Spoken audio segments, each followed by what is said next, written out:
الصبح بدا من طلعته. حضرت عمر کی شہادت ہے.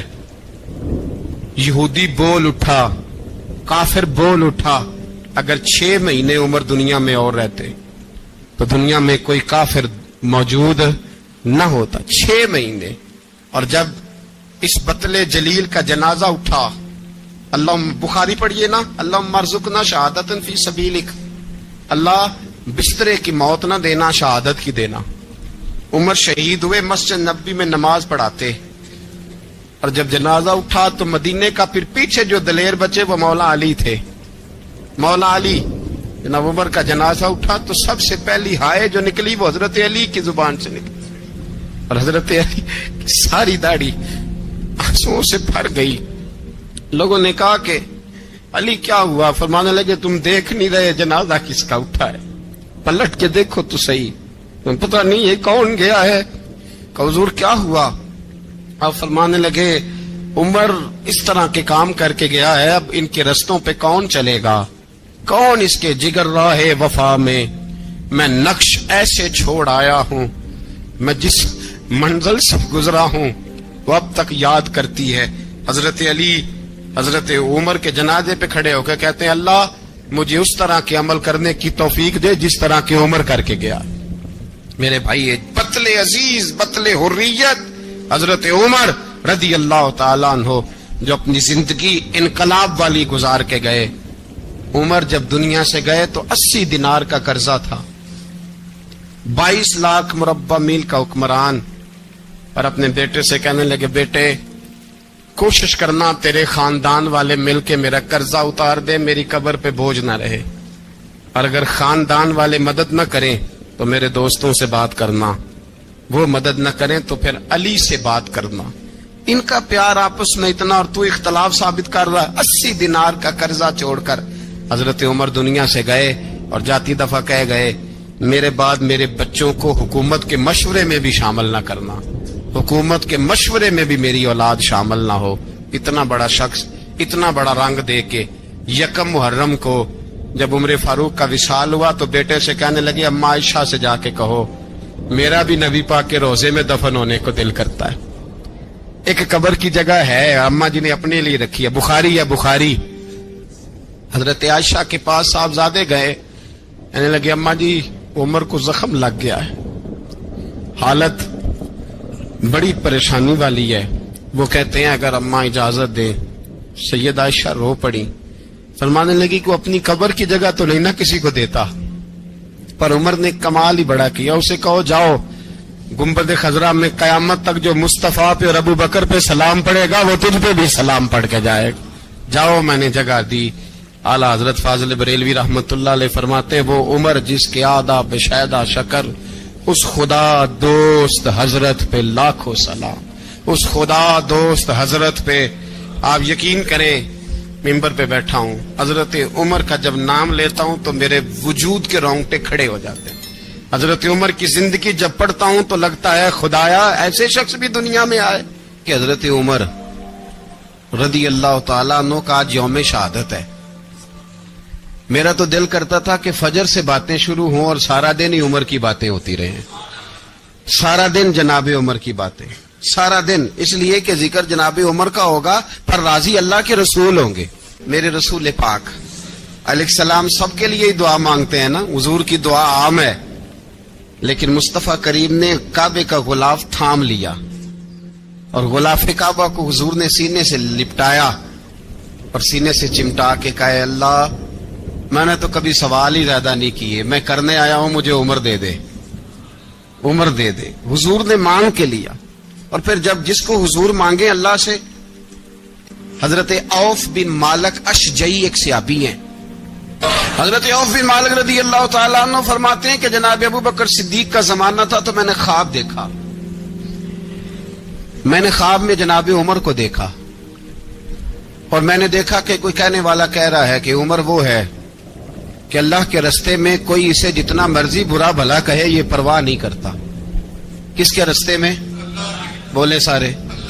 اس کا مطلب ہے اللہ کے رستے میں لوگ برا بھلا بھی قرآن مجید نے کہا ولا یخافون لومۃ لائم، کچھ لوگ ایسے ہیں جو برا بھلا کہنے والوں کی پرواہ نہیں کرتے۔ اور دوسری بات میں نے یہ دیکھی کہ عمر خلیفہ بنے گا، اور تیسری بات میں نے خواب میں یہ دیکھی کہ عمر شہید بھی کیا جائے گا، عمر شہید بھی ہوگا۔ یہ میں نے 3 باتیں خواب میں دیکھی۔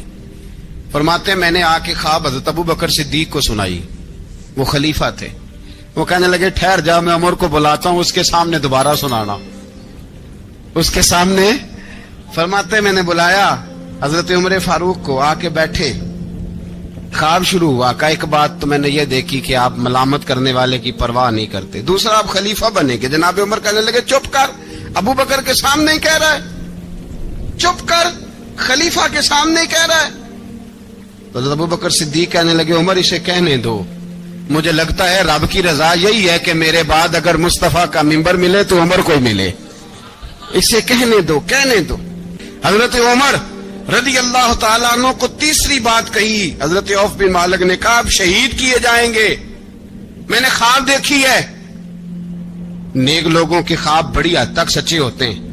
کہا میں نے خواب دیکھی ہے۔ تو حضرت عمر کہنے لگے شہید تو دلیر لوگ ہوتے ہیں، شہید تو دلیر، جسے سارا زمانہ دلیر کہہ رہا ہے وہ اپنے بارے میں کیا کہہ رہا ہے؟ کہتے ہیں شہید تو دلیر، میں تو کاہل سا آدمی ہوں، سست آدمی ہوں، میں تو اتنا کام ہی نہیں کرتا، تو یہ خواب تو نے جو ٹھیک ہے دیکھا ہے نا، پھر سے دیکھنا۔ تو ابو بکر صدیق فرمانے لگے عاجزی نہ کر، انکساری نہ کر، تو جو کہہ رہا ہے ٹھیک کہہ رہا ہے، لیکن مجھے سن کے شکر بھی ہوا ہے اور افسوس بھی ہوا ہے۔ افسوس اس بات کا کہ تیرے جیسا بطل عظیم چلا جائے گا، اور شکر اس بات کا کہ رب تجھے زندگی بھی اعزاز والی دے گا، اور شہادت کی موت دے کے اللہ تجھے موت بھی عزت والی عطا فرمائے گا۔ اللہ موت بھی تجھے عزت والی دے گا، تجھے کاہلوں جیسی موت اللہ۔ حضرت فاروق اعظم رضی اللہ، او بھائی یہاں تو اس زمانے کا سب سے بڑا مسئلہ پروٹوکول ہے۔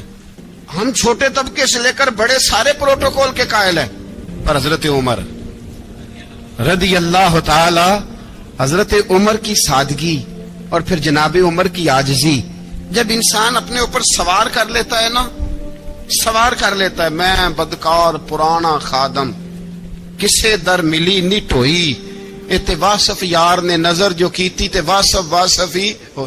میں اکثر سوچتا ہوں حضور نے جہاں بھی کہا نا، فرمایا میرے بعد نبی ہوتے تو خطاب کے بیٹے عمر ہوتے۔ حضور نے فرمایا عمر جس رستے سے جاتا ہے شیطان وہ رستہ بدل جاتا ہے۔ نبی پاک صلی اللہ علیہ وسلم نے فرمایا میرا عمر وہ ہے کہ اس کی زبان پر حق جاری ہے۔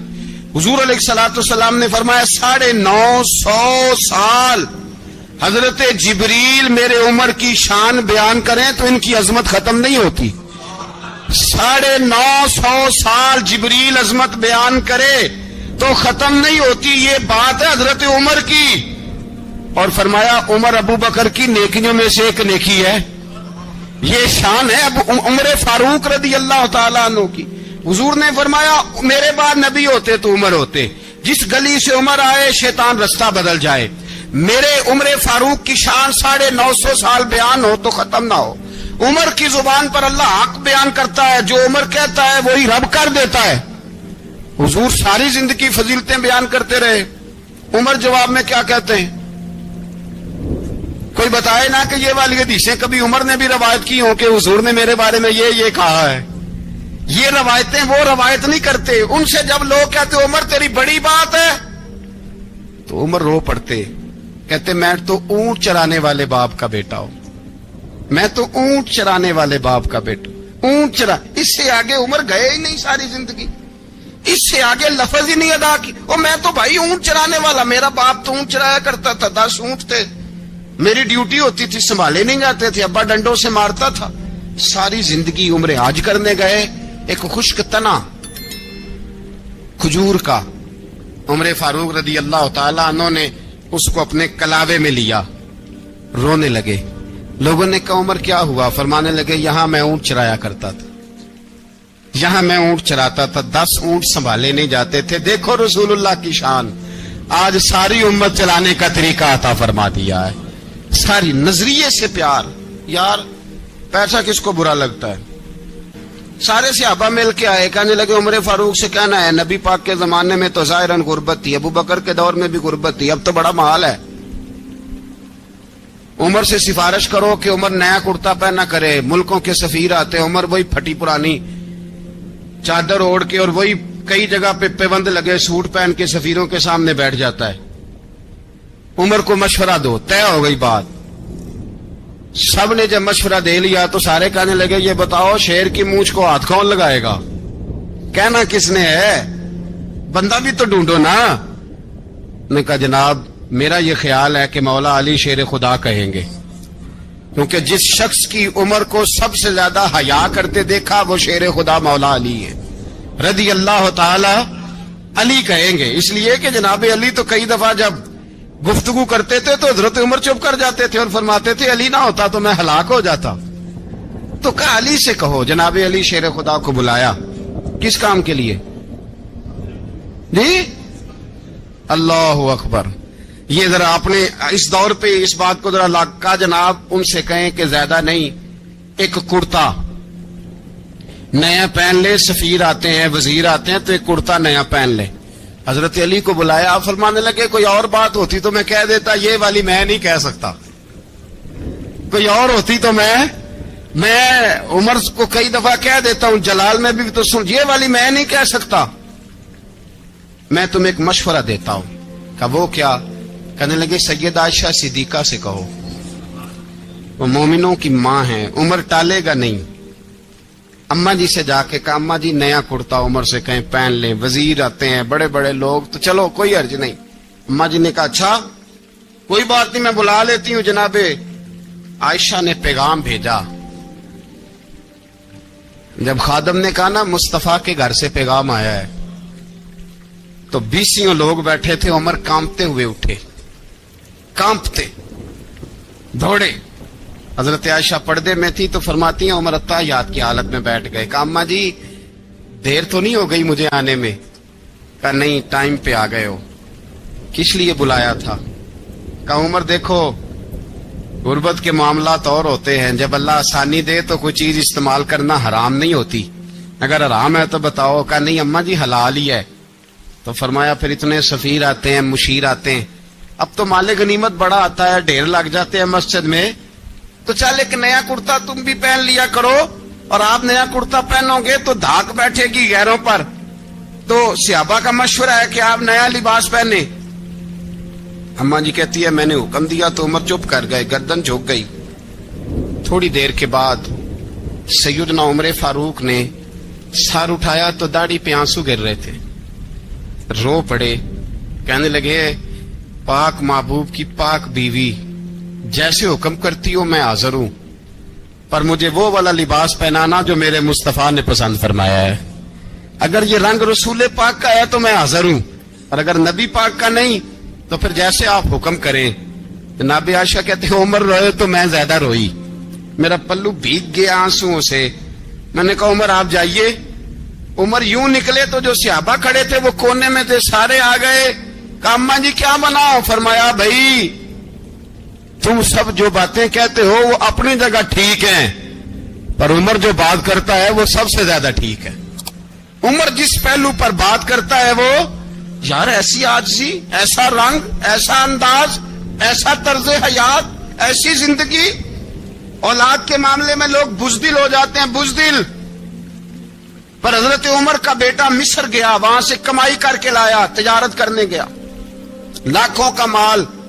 کون سا باپ ہے دنیا میں جس کا بیٹا باپ سے پیسے لے کے آئے تو ابا تفصیل پوچھے کہ بیٹا کہاں سے کمائے, کہاں سے لایا, کتنے ملے, کیوں آئے؟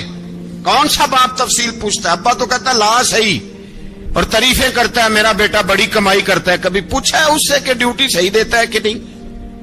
کبھی پوچھا ہے کہ تو ایمانداری کی روزی لاتا ہے کہ حرام کی کماتا ہے؟ یہ باپ کی ذمہ داری ہے, یہ اماں کی ذمہ داری ہے. پھر کہتا ہے بیماری کیسے آ گئی, پریشانی کیسے آ گئی؟ تو نے کبھی سوال کیا اپنی اولاد سے؟ حضرت عمر فاروق رضی اللہ تعالیٰ عنہ کا بیٹا مصر سے پیسے کما کے لایا تو جناب عمر نے بلایا, فرمایا بیٹے اتنی تو تیرے پاس راس ہی نہیں تھی, تھوڑے سے تو پیسے لے کے گیا تھا, اتنی کمائی کیسے ہو گئی؟ اتنے تو پیسے نہیں تھے صاحب, کہاں سے کمائی لائے؟ اس نے کہا ابا جی وہ جو میرے چچا ہے نا مصر کے گورنر آپ کے دوست انہوں نے میری مدد کی ہے. فرمایا جتنے لوگ گئے تھے سب کی ہے مدد اس نے؟ کہا نہیں صرف میری کی. فرمایا تیری کیوں کی؟ تیری کیوں کی؟ کہا حضور آپ کے دوست ہیں. فرمایا چپ کر حضور انہوں نے مجھے اتنے پیسے دیے میں نے کاروبار میں ڈالے تو نفع آیا تو میں ان کی رقم دے کے. فرمایا خاموش ہو جا باقی جتنے لوگ گئے تھے سب کی مدد کی اس نے؟ کہا نہیں حضور صرف میری کی. فرمایا اس نے تیری مدد نہیں کی اس نے خلیفہ کے بیٹے کی مدد کی اس لیے کہ وہ خلیفہ کو اپنے حق میں نرم کر سکے. فرمایا آدھا مال تیرا ہے آدھا مال غنیمت کا ہے مال خزانہ کا ہے مسلمانوں کا ہے اس لیے کہ تو جو وہاں سے مال کما کے لایا ہے وہ اپنے باپ کے خلیفہ ہونے کی وجہ سے کما کے لایا ہے لہذا رکھ ادھر. یہاں کہتے ہیں کدھر سے آیا کیسے آیا کون سا حساب دیں کیا کریں. او بھائی حضرت عمر رضی اللہ تعالیٰ عنہ کا اپنی اولاد کے بارے میں یہ رنگ ہے. ایک جنگ سے نا خوشبو آئی. خوشبو بڑی مہنگی ہوتی تھی عرب میں خوشبو آج بھی بڑی مہنگی ہے وہ زیادہ استعمال کرتے ہیں. میری باتوں کی سمجھ آ رہی ہے میرے بھائی؟ بڑی مہنگی خوشبو تھی. جب وہ خوشبو آئی تو حضرت عمر نے کہا گھر میں پہلے پہنچی حضرت عمر کے چونکہ زیادہ عورتیں استعمال کرتی تھی گھر کے اندر خوشبو مرد بھی لگاتے تھے. حضرت عمر نے اپنی بیوی سے کہا آپ کی زوجہ تو تھی وہ بڑی خوشبو کو پسند کرتی. حضرت عمر نے اپنی زوجہ سے کہا کہ خوشبو لاؤ میں نے ایک عورت کی ڈیوٹی لگائی ہے وہ خوشبو تول کے نا تو حصہ برابر صحابہ میں بانٹ دے گی. تو آپ کی زوجہ کہنے لگی کسی بی بی کی ڈیوٹی لگانے کی کیا ضرورت تھی میں جو موجود تھی میں بانٹ دیتی ہوں تول کے حصہ برابر. آپ نے فرمایا نہیں تو رہنے دے فلانی بی بی بانٹے گی. کہا حضور میں نے بھی بانٹنی ہے میرے پہ کچھ حق ہے؟ آپ نے فرمایا نہیں تو تفصیل نہ پوچھ تو خوشبو دے دے کوئی اور بانٹے گی. خاتون خانہ تھی نا کہنے لگی نہیں مجھے بھی آج آپ کو بتانا ہی پڑے گا کہ کوئی جو بانٹ سکتی ہے تو میں کیوں نہیں بانٹ سکتی. زوجہ کہتی عمر نے بات کی تو میری چیخیں نکل گئی. حضرت عمر فرمانے لگے جب تو خوشبو بانٹے گی نا تیرے ہاتھوں کو بھی لگے گی تیرے دوپٹوں کو بھی لگ جائے گی. اگر رب کریم نے مجھ سے سوال پوچھا کہ عمر خوشبو تو مسلمانوں کی تھی تیری بیوی کے دوپٹے کو کیوں لگ گئی تو میں اللہ کے حضور کیا جواب دوں گا. اگر اللہ نے یہ سوال کیا کہ تیری بیوی نے کیوں لگائی وہ تو حصہ تھا مسلمانوں کا تو نے تیری بیوی نے کیوں لگائی. تو فرمایا میں نہیں چاہتا کہ اللہ کے حضور مجھے اور تجھے باز پرس ہو لہذا کسی اور کو بانٹنے دے. زوجہ روئی اور تڑپ کے کہنے لگی عمر مجھے لگتا ہے صبح قیامت بھی تیری بیوی ہونے کی وجہ سے اللہ مجھے جنت عطا فرما دے گا تیری زوجہ ہونے کی برکت سے. بھائی یہ معیار رکھا خدا کی قسم ایسا شخص تاریخ میں دوبارہ نہیں آیا. اتنا بڑا آدمی اتنا بڑا شخص اتنا بڑا آدمی اور پھر رنگ یہ ہے کہ عمر 22 لاکھ مربع میل کا حکمران 22 لاکھ اور کھجور کے درخت کے نیچے مٹی کا ڈھیلا لے کے سو گئے ہیں پرواہ کوئی نہیں کوئی مسئلہ ہی نہیں. 2 غلام ساتھ بیٹھے تو ایک روٹی حضرت عمر نے گھر سے منگوائی تھوڑا سا سرکہ تو غلام کہنے لگے ہم نے بھی کھانی ہے. فرمایا کوئی حرج نہیں روٹی کو پیٹ بھر کے کھانا ضروری تو نہیں 3 حصوں میں بانٹ لیتے. ایک آدمی آیا ہوا تھا مصر کا رہنے والا ملنے کے لیے اس نے پوچھا عمر کدھر ہے تو کہا وہ ادھر جاؤ مسجد میں بیٹھے ہوں گے اور واپس آیا تو کہنے لگا وہاں تو 3 غلام بیٹھے ہیں ایک روٹی بانٹ کے کھا رہے ہیں لگتا ہے کئی دنوں سے روٹی نہیں ملی. کہا 3 غلام تو کوئی نہیں وہاں 2 ہی تھے تیسرے تو امیر المومنین تھے. اس نے کہا نہیں 3 غلام ہیں کپڑے بھی ایک طرح کے پہنے ہوئے بلکہ 2 کے تو پھر صحیح ہیں تیسرے کے تو زیادہ ماڑے ہیں. کپڑے بھی ایک طرح کے کھانا پینا بھی ایک طرح کا اور ان کا نشست برخاست بھی ایک طرح کی ہے لہذا کوئی فرق نہیں. حضرت ابو ہریرہ کہتے ہیں میں لے کے آیا اور جناب عمر کو جب میں نے کچی زمین میں تامت سمیٹ بیٹھے دیکھا تو میں رو پڑا. میں نے اس مصر سے آنے والے کو کہا تو اس کے جلوے دیکھ اگر اس کی ذات میں اتنا حسن ہے تو محمد عربی کا مقام کیا ہوگا. یہ مقام غور ہے مقام غور. ایک آدمی کو آپ نے دیکھا آنکھوں سے نابینا ہے اور بھیک مانگ رہا ہے تو حضرت عمر کو نظر آ گیا. فرمایا کون ہو؟ اس نے کہا میں یہودی ہوں.